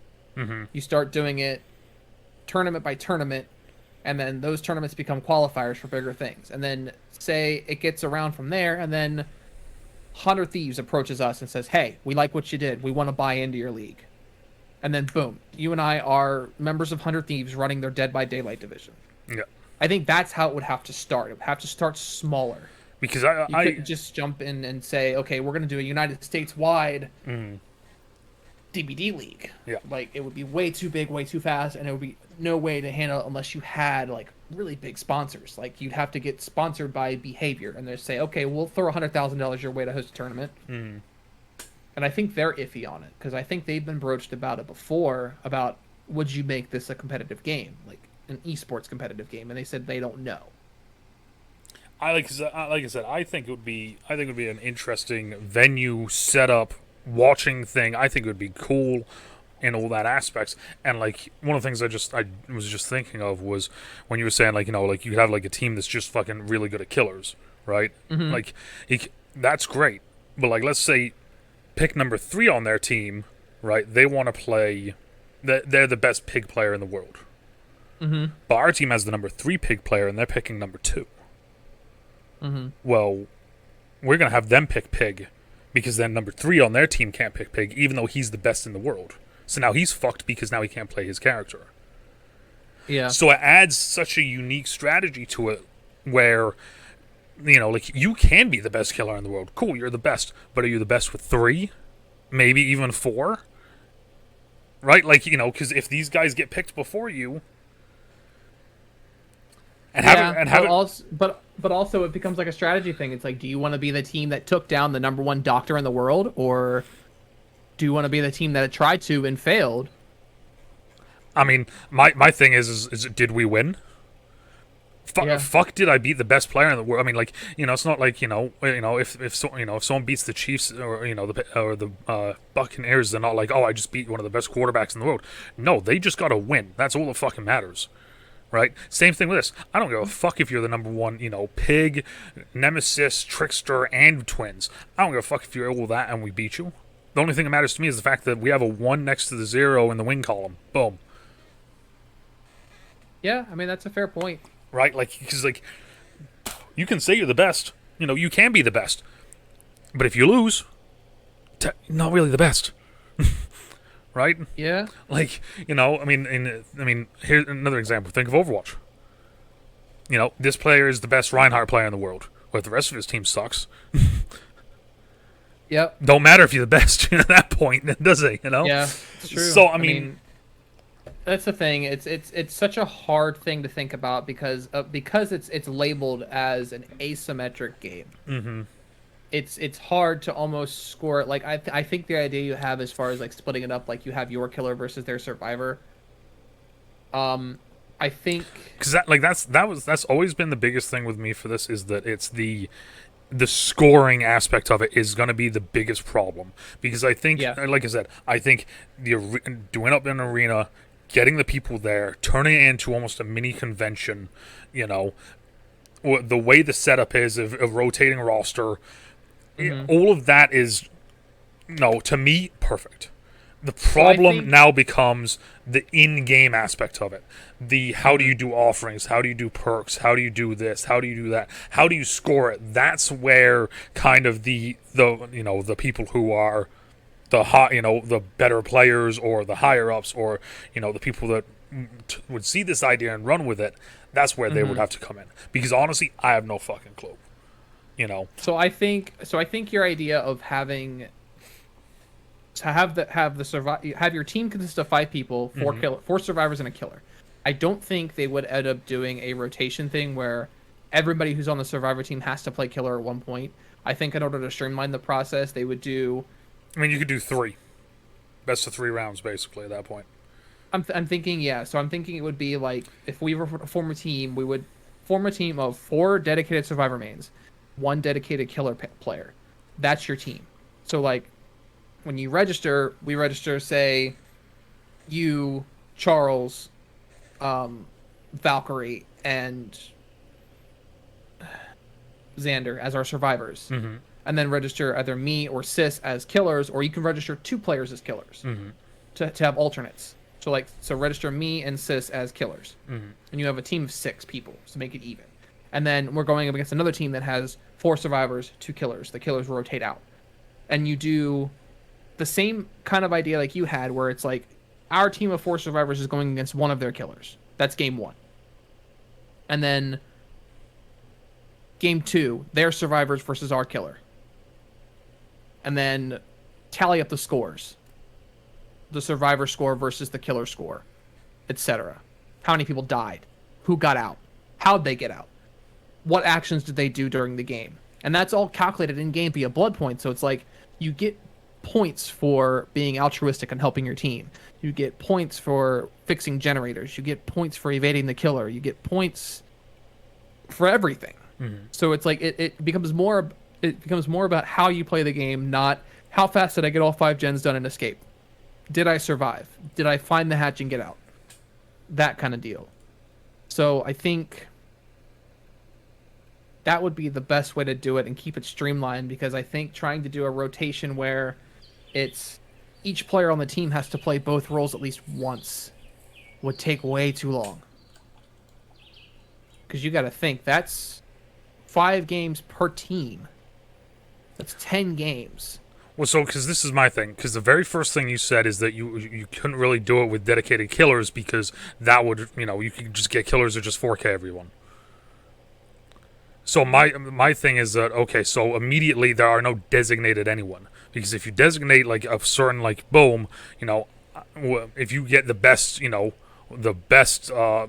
ghost player, or ghost face, right? And they're that's the thing. That's the same with any esports game. Like you have teams that are like, we have like, so like in League, we'll take League for example. SKTT1, they rode their entire team to 4 championships based on their jungler alone.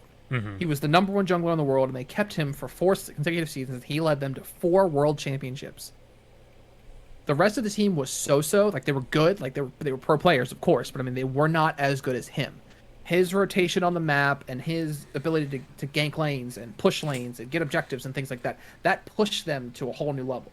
And that could be the same deal to where, like, if you look at Dead by Daylight as, like, a pro circuit, you have people who only play killer. And you have people that only play survivor. And there are people that are, as survivors, they can escape any killer no matter what they do. There are survivors that can basically make it to where if I have a flashlight, this perk, and that perk, I'm winning. I'm getting out no matter what you do. Or if I have a med kit, self-care, unbreakable, and windows of opportunity, it doesn't matter what you do, I'm going to win. If we don't get gens done, I'm finding hatch because I can get around the map. I know where these things spawn, that kind of deal. So, I mean, it's the same thing for survivors where There are people who are so skilled at playing Survivor that it doesn't matter what you do as a killer, you can't get them. Okay. So I mean, it would only be fair to the people who like dedicate to a role, because like you have the same deal in like Apex. You have people who are dedicated as defender characters. Like you have like pro Watsons, you have pro Caustics, you have pro Revenants, you have pro Wraiths, and they have these pro strats. Like, okay, my job as the pro Wraith is to make sure that our portals are perfect. They get us out of the situations, they get us into situations that we can flank easy. Boom. My job as Lifeline is to make sure our teammates get up. My job as Caustic to make sure that our snipers are covered and they have traps around them so that if we get flanked, it's all good, it's all gravy.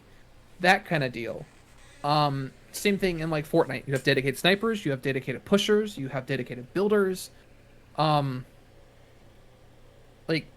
it's hard to say that one thing won't work as far as keeping the players dedicated in their roles, because it then becomes unfair to the people who are mains, like a killer main or a survivor main. So like trying to put, like we saw it on Friday, putting Sis, who's a killer main, a very good killer main, mind you, in a survivor role, she fell apart. I mean, she could not take the anxiety. I mean, like, yes, but then at the same time, I also know that she did like an entire map by herself. Like, exactly, and that's what I mean. So it's like it does change the way the game would work, but also it would make it a lot harder to prep for these kinds of things. Because like if we have a team where all we have to do is run custom games all the time against each other, then we just get used to how each other plays.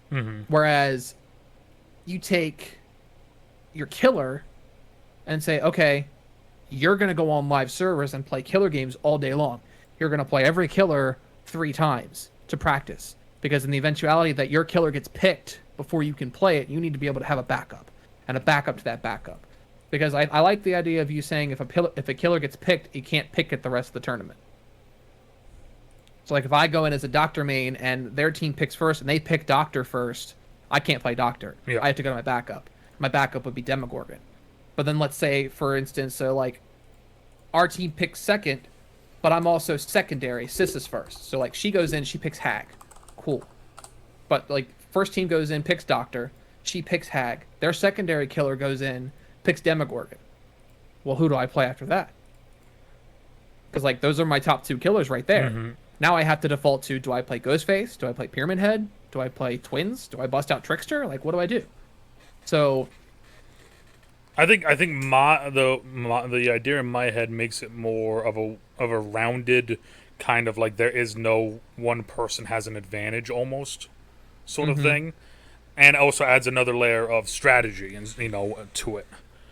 I'm not saying that's I think it drags it out way too much. Of course, so that's why I was going to say it. So instead of doing everyone does it, right? Okay. So do 6 rounds.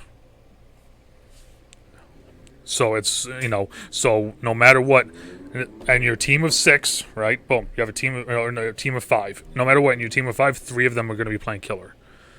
So then that way you basically will always have designated killers, and you're still going to have like, at least 2 designated survivors. I mean, that could work. I still think that might be a little much. Because I mean, if you think about it, each round can last anywhere from 20 to 35 minutes. If you have 6 rounds, that's remember, almost 4 hours for one match. That it's 6 rounds, but 2 of them are going on at the same time. So it only I be don't an know how that hour. would work either, because like, yeah, I guess.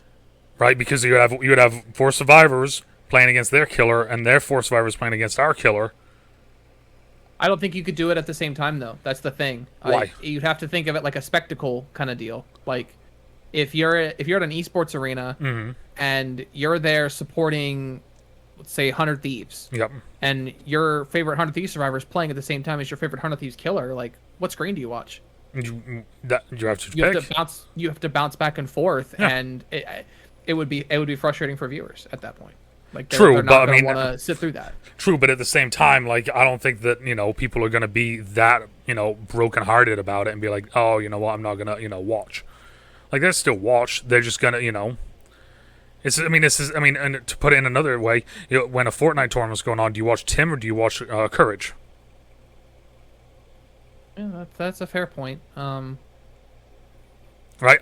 I think that there is some. I think that there is a basic. There could be something there. It just needs, like, I honestly think that someone just needs to look at it and figure it out. Because I honestly do believe that it could be something, like I said, even if it was a once a year fucking thing, right? Yeah, I mean, Once they a could year, easily make it do, a like, full fucking week, and make it into basically a horror kind of week convention where the big overarching thing for the entire week is this Dead by Daylight tournament that's going on. Yeah. Meanwhile, there's all these other things going on. There's the releases of new horror movies, release of new horror TV shows. You got the different actors showing up. You got people coming in, showing stuff, talking, doing stuff. All of that's going on. But then at night, or whenever, right, throughout the day, or That's a hefty event to plan there, buddy. Oh, of course I it know is. there's people that would definitely do it, and I know there's a lot of support for it. Because I mean, if you did that, if you said, okay, this week in October is gonna be X convention, with like the name of the convention, and the week is dedicated and sponsored by Behavior, which is the maker of the game. Yep. And all throughout the week is this big yearly tournament, but throughout the day it's like the convention floor, like you said, like horror artists are there, they're doing movie screenings, meet and greet with actors, test play some new games. It's basically like taking my podcast and expanding it into a week-long event. Oh, well, I mean, it's almost like taking like freaking like San Diego Comic-Con and putting it on fucking crack and making it horror based, And I would eat that shit up. That's what I'm saying. It's Candy. like that. Like that's what it would be. People that would eat that shit up, And the only reason why I say a week is because I would want to like really fully flesh out this kind of tournament thing. But like I honestly think that there could be something there with that, because think about it like this as well, right? So they do this, the whole tournament, boom, the tournament ends, right? This is the final matchup. The final matchup is this team versus this team, right? Okay, the end of the tournament's here. The tournament's over with. Everyone, everyone's there. They hold up the celebration, and everything, and then suddenly the lights go out, and the screen comes on. The next chapter. I mean, it'd be a great opportunity for Behavior, because I mean, the whole deal, they could live stream the whole thing. They could do coverage on Twitch all week long. Right. I mean, Into the Fog podcast could cover the whole thing. Like, if Behavior latched onto it, it would become huge. And think about it like that as well, because like if you make it a horror spectacle thing, right? Tell me, Blumhouse wouldn't want to be a part of it. Fangoria. Then you start adding that element to it. Yeah. These other companies or these other things where like horror is their shit. Mm-hmm. Right? Like it turns it into not just a single game, a single company. It turns it into the overarching thing, because it's like it's going to be interesting to see this year, I think, because if I remember reading it right, San Diego Comic-Con isn't going to have Marvel or DC. No, because they have their own events. Exactly, because of the pandemic and everything, they made their own events and found out that, hey, they can do pretty well with their own fucking events, right? Yeah. So it's going to be interesting to see what happens with that now, right? But it's almost the same thing, though. It's one event that is based on just horror, but now you have all these underarching stuff. Because, I mean, think about it like that. You could have Resident Evil, show up and be like, hey, this is Resident Evil 9. This is what we got so far for you guys. Check it out. But do it at the end of one of the days of the tournament. Yeah. Then suddenly out of nowhere, hey, this is Outlast 3. Just out of nowhere. There it is. Yeah. Like I said, big fucking brain idea for this, right? Like, this is like massive. But like, if you did something like this and made the backbone of it something that's like a tournament, it would be able to bring in the people that didn't even, like, either one, didn't know about it, or two, potentially, could bring them in. Because you think about, like, the old heads who are horror fans, but they have no idea what Dead by Daylight is. Right. Now suddenly they find out what Dead by Daylight is, and they're like, whoa, who the fuck is this? The Legion. What the fuck is this? Now suddenly you got a 50-year-old that has no idea what Dead by Daylight is, but he loves the idea of this character, or just saying, just throwing it out. I mean, that kind of event is something that I've wanted for a long time. Throwing it out. Most of the horror conventions that I see are very small and very scattered. And you don't see a lot of like the big names there anymore. Like there's one big one on this side of the U.S. that is split into like 3 different ones. Like there's one that actually happens here in Maryland. There's one that happens in Philly, and then there's one that happens in New Jersey. Same company, different guests, different crews, different things, but it's the same company as Monster Mania Con. Okay. And like each one has different hooks. Like the one in Maryland, the big hook is Robert Englund's going to be there, and Christina Ricci's going to be there. And then they just announced that Doug Bradley, the original actor who played Pinhead, is going to be there. Oh, okay. But then go to the New Jersey one, and you have... Hang on. I'm going to try and remember what it was. But it's like they do different reunions for the classics. And,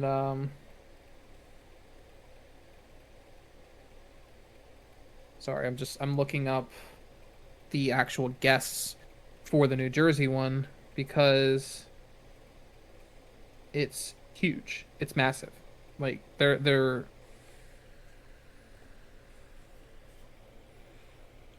Oh, yeah. They have Brad Dourif, the original voice of Chucky. Oh shit.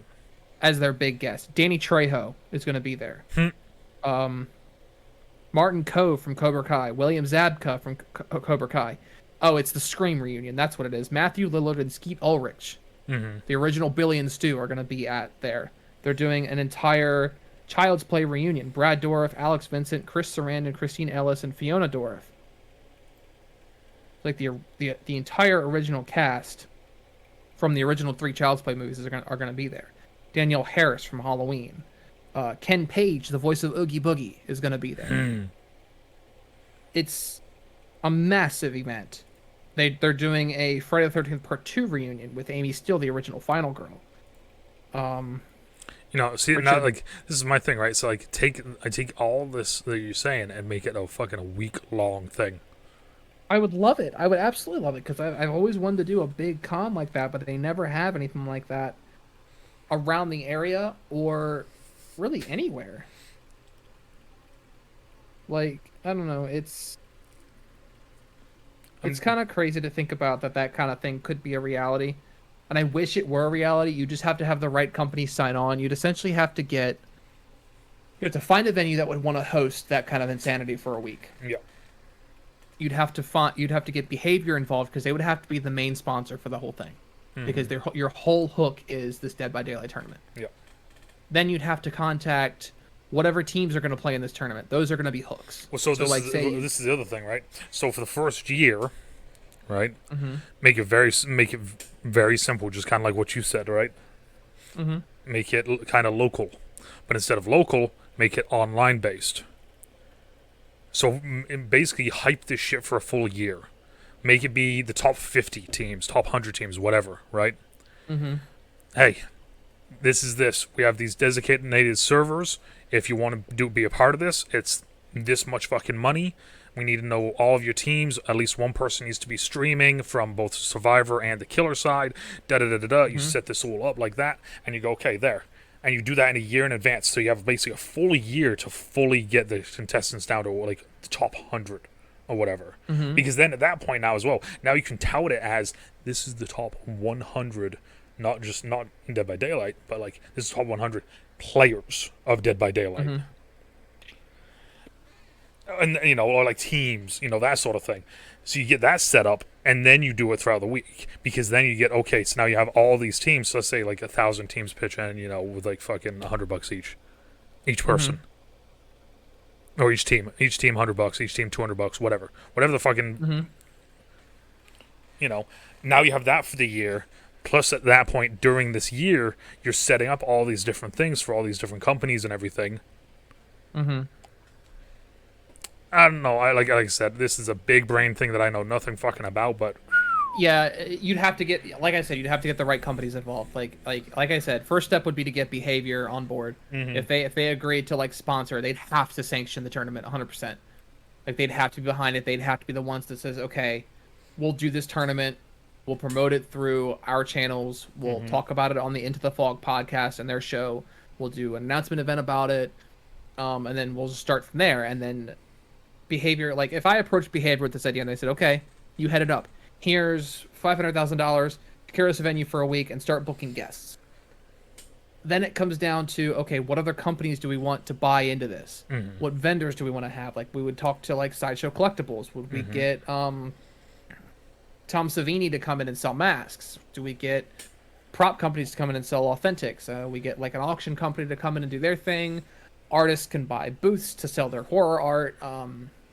Authors want to talk about their books. You get people like Robert Englund booked as a guest. Do a panel with Doug Bradley about Pinhead, things like that. Like, it takes a lot of planning. I think that it would be a grand feat to be able to pull off, but I think it would be a grand feat to fucking witness. As a non-horror fan, I would fucking want to go and witness this. You know, if I as a horror fan, I would cream my pants. Right, like, that's what I'm saying. You know, so like it's just I'm shelving it. It's an idea that I have. I'm never gonna do it, but it's an idea.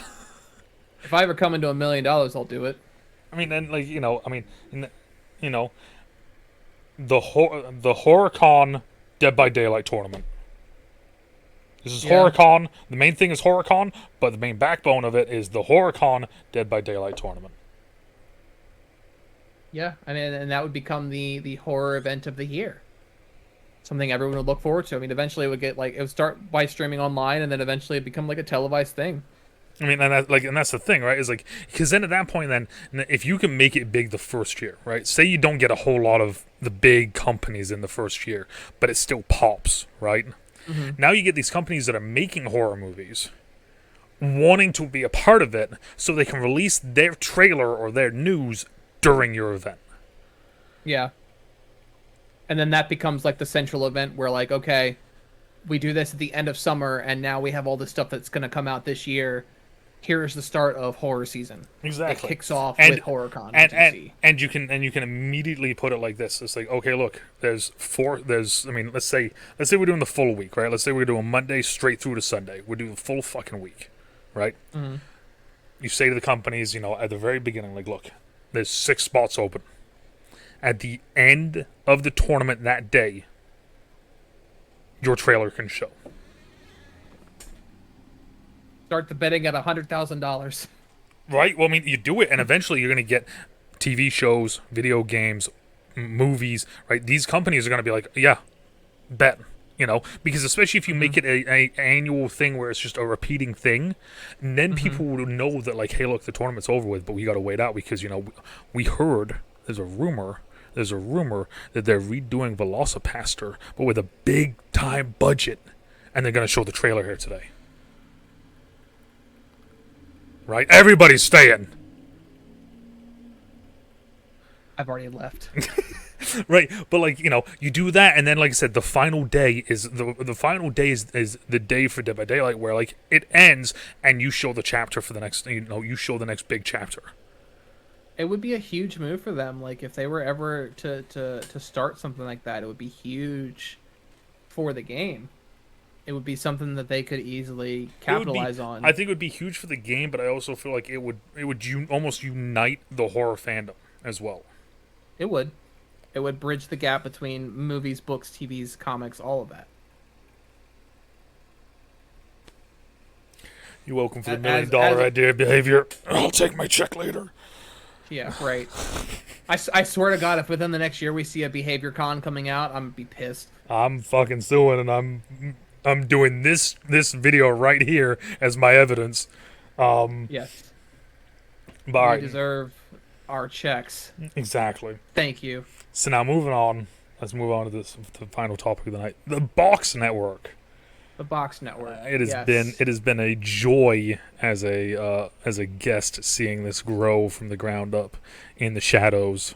So tell the good people about the Bix Network. So the Bix Network, it was a weird spawned brainchild that I actually came up with, and I approached my co-host of Comic Relief, Alex, aka Xander. We were doing our episode, it kind of spawned out of nowhere, honestly. I've had the idea of doing a full network of shows for a couple years now. I've wanted to do like some sort of like an organization or like a gaming team or something. I just didn't know how to flesh it out into ideas. While we were doing our episode for the mutants, we had Sean's on there. He was talking about this mutant called the Box, or just Box. He's a mutant who can create boxes. Legitimate character, by the way. Yeah. And I'm sitting there thinking, like, as he's talking about this, and we're talking back and forth, and I'm learning that I have all these things in common with these different guests. Like we all know music. A couple of them are in bands. I used to produce music. Like, I love horror. A lot of us are anime fans. I'm sitting here like, why are we limiting ourselves to just comic books on Comic Relief? And I was, it was after the show, and I was like, hey Xander, stay on for a little while. Let's riff about something. He's like, okay. I said, we've already been debating about making the shift to YouTube full time, instead of like streaming on Twitch and then moving things over. We've been talking about making our own Comic Relief YouTube channel. What if we made it a network? And he's like, what do you mean?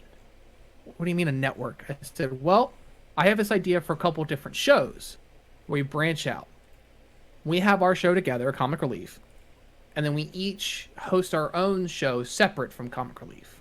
We could choose other guests, or we can host it ourselves, whatever. And he's like, okay. I was like, you are really in tune with the music world, so you should host a music podcast or a music show. And he's like, he'd been playing around with the idea anyway, and I said, I want to host a horror show. Horror's my bread and butter. It's my baby. I love it. So I've been wanting to do a horror show forever. So that's where that came in. And then we said, well, we're all otakus. We love anime. We should have an anime show. And I suggested that our good friend Coop, who is like, oh my god, a guru with anime knowledge, I said we should ask him to head up the show, and he could pick a co-host, and they could do it however they wanted. We would just include it with the network. He said, well, what would we call this network? And I said, let's just call it the Box. Everything you need is right there in the box. Comics, movies, anime, horror, music, all of it. If you like it, it's in the box. And that's where the idea spawned from. We just went to riffing on ideas. Like, okay, what do we call this show? What do we call that show? I said, I'm calling my show Cursed Tapes because I've been wanting to use that name for something forever. And then it just spiraled from there, and now it's grown. So like, it's not huge, but it's getting there. Like, it's getting to the point where we're having a steady increase in viewers. Like, we started out where it's like, okay, Comic Relief has like 2-3 average viewers. Now we're up to like 8 average viewers. Cursed Tapes has like a regular of 9. Otaku's Anonymous, our anime podcast, has like 15 average viewers per episode now. Jam Sessions, our music podcast, has an average of like 10 viewers. So we're slowly expanding this network of news and reactions and topics that we're doing. I just started a TikTok for Cursed Tapes where I'm going to be doing horror movie reviews on there and reactions and things. So I don't know. It's been kind of crazy because it spawned as like a random idea. Like, hey, what if we did this? And he's like, yeah, let's do that. And the next thing I know, we have our own email. We have our own business email. We have our own YouTube channel. We each have our own TikToks. We have an Instagram account. It's like, what the hell just happened?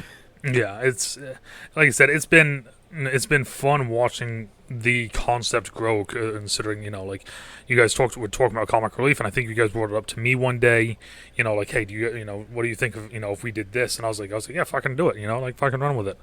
I mean, you had me on twice, I'm within 3 episodes of Comic Relief, so like I've loved watching and seeing it grow from, like this base idea, and then you guys realizing like we have a lot more things we want to talk about than just this, and then branching it so like there's all these different, kind of, you got your fingers in a lot of different pots, but they're, it's not, it doesn't seem like it's overflowing at any, point or anything. You guys are, doing well with it. You have your, we're doing this, we're doing that, we're doing this. Everything is kind of just hitting, the stride right across it. Right. Yeah, and like I said, I love the, the fact that each channel is just, each one is just so unique and has such different energy to it, right? Like the Comic Relief is, it's very in depth about, this book, this, right? You're going breaking down different things. You're fully looking into stuff. Then you go to Otaku's Anonymous, and it's just, it's just nothing but fucking fun talking about anime, having a good giggle here and there. Then we go to jam sessions, and it's really getting to see the artists and, how they're doing stuff and the way that they work. And then you go, to Cursed Tapes, and it's like, look, this is this movie or this is this idea, and this is how they do it. This is where it is. This is the mindset of it. And it's just, like I said, as an outsider that's been a part of two of them now, and soon I will have all of them, and I will have the anti-life equation. But I really enjoyed watching and being a part of the few that I have so far, because it is just such a breath of fresh air each time, because it is just each one of you guys encapsulate and bring it to life so much, and that's kind of the really kind of cool thing about it from what I've seen so far. Also, the other one is, and I'm just bringing this up just because I'm on the YouTube channel for the Bix Network right now. Otaku's Anonymous isn't on here yet. Now, is that because it just hasn't been uploaded, or? It hasn't been uploaded yet. Okay. So we've run into this thing where like we want to be able to make sure the shows are going to run as smoothly as possible, and we want them to be easy, at least to start, for our hosts. Yeah. So like Xander learned all the ins and outs of how to stream on YouTube. So we originally started doing Comic Relief on YouTube. After we did a few test runs of how the show was going to like play out. We did them on Twitch, on his Twitch channel, and we would download the VODs and then upload them to YouTube. Yeah. And then we decided we were going to switch to streaming exclusively to YouTube to keep the VODs on YouTube. Keep our podcasting stuff separate from our own personal streams, which I liked. Yeah. And then when we decided to do the other shows, we were trying to figure out what format we wanted to do them in. I didn't want to get locked into having so many nights out of the week where I have to be live for a show. So I was going to do video uploads for Cursed Tapes every other week, where I was going to record them myself, record them on my own time, and then upload them on later on. Okay. And as I started making my spreadsheet, which is so in-depth, I have stuff planned up through February of next year. That's awesome. And I was sitting there looking at it, and I'm like, there's so much I want to cover, and I have to push these topics so far out because I'm doing these bi-weekly. I said I should just upload weekly. And I'm like, well, if I'm going to upload weekly, I'm going to have to record weekly, which basically defeats the purpose of me trying to keep at least every other week open. So I shifted to doing live every Thursday. And so we did it to where people who are comfortable doing it, streaming directly to the YouTube channel, can.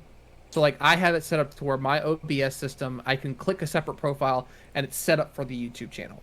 Okay. I can click my Cursed Tapes profile. It pulls up my scenes for Cursed Tapes. It pulls up the stream key for the YouTube channel, and I could just click go live and go, connect to the YouTube studio and just stream. And then I can switch back over to my Jagger profile and then stream straight to Twitch with my Jagger layout, my scenes and my transitions and all of my fun stuff that I have there.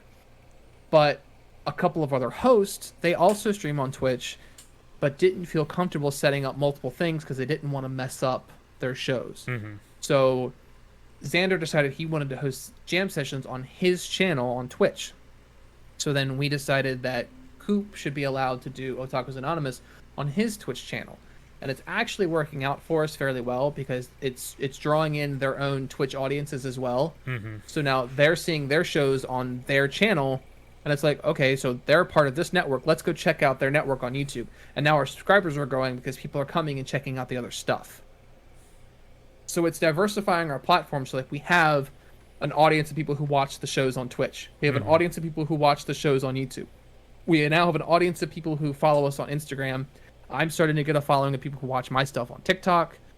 And I think Xander's about to be starting doing like music reactions on TikTok as well. So we'll have that as well.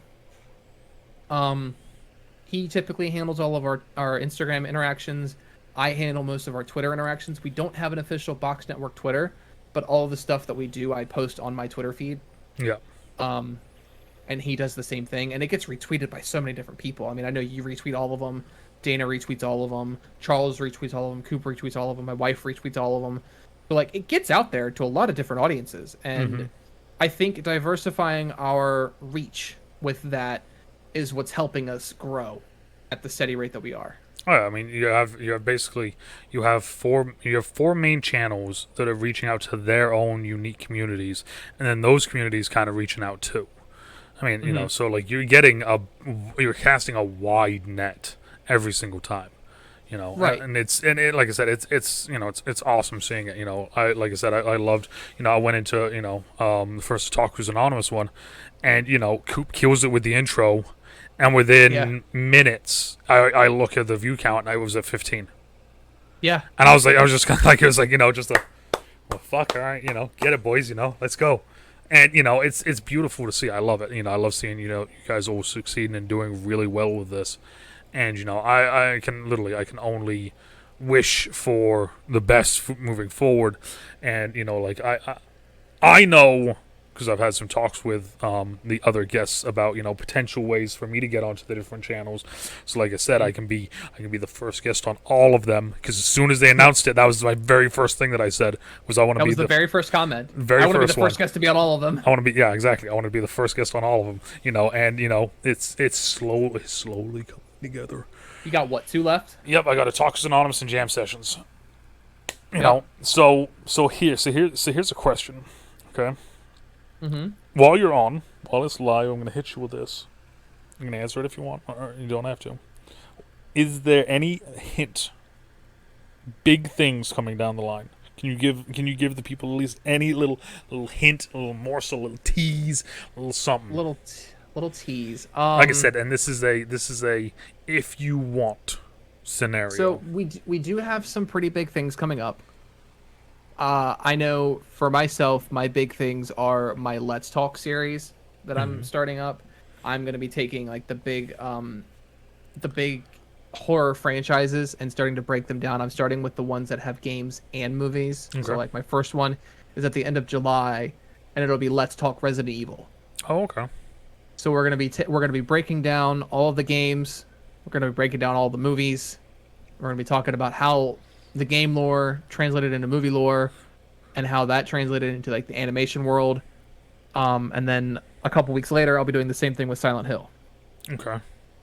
That's So really that's that plus a couple of the other like big guests that I have potentially lined up, which I can't officially say who may or may not be on the podcast. cool. Yeah, so I'm not contractually I cannot say until it's officially confirmed. Fair. But Like you said, I that's do why have a few. that's why I preferenced it with what can you. Right, and that's just speaking for my own show. We have a lot of other things that are coming down the pipe for all of our shows too.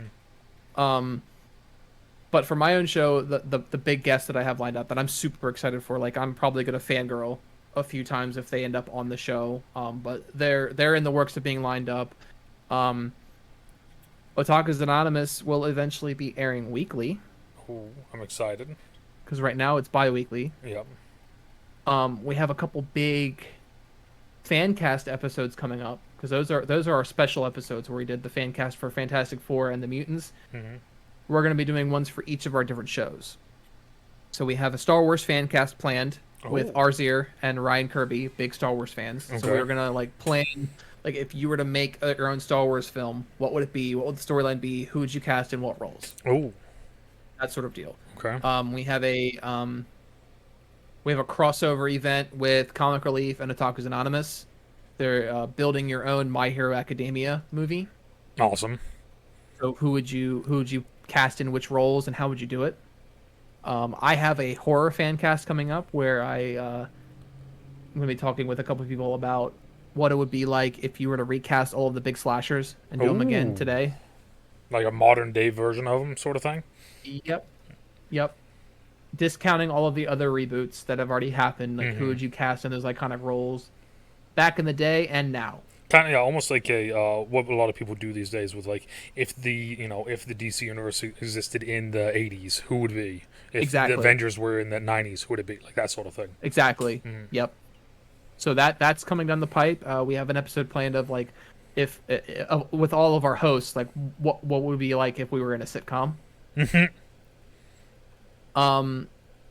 There's also, I don't know if I can say it yet, but we know that there's a crisis coming for our show at the end of October.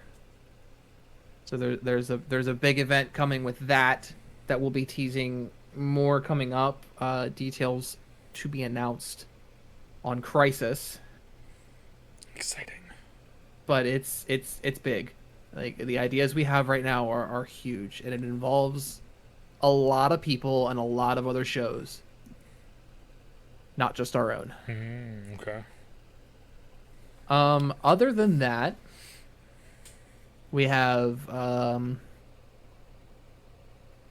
yeah, most of the stuff that I'm really excited for is sadly on my own show, and that and Crisis are like the big things. Like I mean, that's big, fair. Like I big said, potential guests. like I said, what can you give, that sort of thing. So I don't want to push you. Right. There are some things that aren't officially confirmed yet that I can't say. I can say that my potential guests are horror legends. Oh, okay. And I mean, like, people that I fan over a lot, and I'm gonna have to compose myself heftily if they end up on the show, because I've met most of them at least once, and I didn't know how to speak because they're so iconic. That's awesome. And I'm gonna have to try and conduct myself in a professional manner because I'm interviewing them, and it's just like Fair. So that's about all I can actually say Okay. right now. But if you follow our social medias and follow the shows, those details will be coming out as we get them for sure. Because I guarantee none of us can contain our excitement for things that are coming. Oh yeah, I like every now and then you guys give me a little bit of a tease or a hint, some things you guys are doing, and I kind of freak out a little bit, like, Yeah. So I already know that as soon as, like, if one of these guests confirms and they said, okay, we're set to go for this date, I'm gonna like scream it everywhere. That's awesome. It's just gonna be me running down the street and all of my merch just screaming, ah! And it's like, this person's on the podcast. Meg better fucking film that then. Oh, it'll be everywhere. It'll be me filming it everywhere. It'll be like first person me running down the street screaming. First person of Jack running down the street streaming. First person of Meg filming it. First person of the cops showing up to arrest him because he's being too loud and making a nuisance. Like nonsense. No such thing in this area. That's awesome. Like I said, I've been a huge fan of of when you guys started. I loved what you guys were doing. I think I've seen either I've seen or I've lurked for every one of them. So seeing it continue to grow and grow and grow and get bigger and bigger and bigger, I fucking love it. And I can't express how happy I am that you guys are getting the success you guys are right now. It's great to see. Well, we definitely appreciate it, and we definitely appreciate all of your support, because I mean, a lot of our ideas that we've had, we bounced off of you, and we're like, is this a good idea? You're like, yeah, fuck it, go for it. Oh yeah, I mean, am I all knowledgeable and all wisdom? No, but I mean, if you guys want to, if you guys are ever, like, hey, I don't know about this, bounce it off of me. I don't, I might know what the fuck I'm talking about. Half the time I don't, but I mean, hey, right. It's, if I don't, then at least it's an outside source, and it's someone completely original, someone neutral. Exactly. So, but thank you though, Jagger, for saving my ass and coming on last minute. Of course. No problem. Onto the podcast. I appreciate it. I'm going to leave in the description all of the details for not only the box but also for your channel as well. So I'll leave Curse Tape, TikTok, Twitter, Instagram, all of it. Be down in the description down below. Make sure you guys go check him out. Great guy. A lot of fucking good content. Horror content out the fucking ass. Yeah. And the only little bit of like I said though, thank you though for coming on. I appreciate it. Of course, anytime. I love being on here. And the only little bit of news. It's not really news, but news that I have to throw out there is next week is going to be the 75th podcast, and as you guys can maybe assume, that number means a little something to me, right? A little bit of something to me. So we're going to do an AMA for it.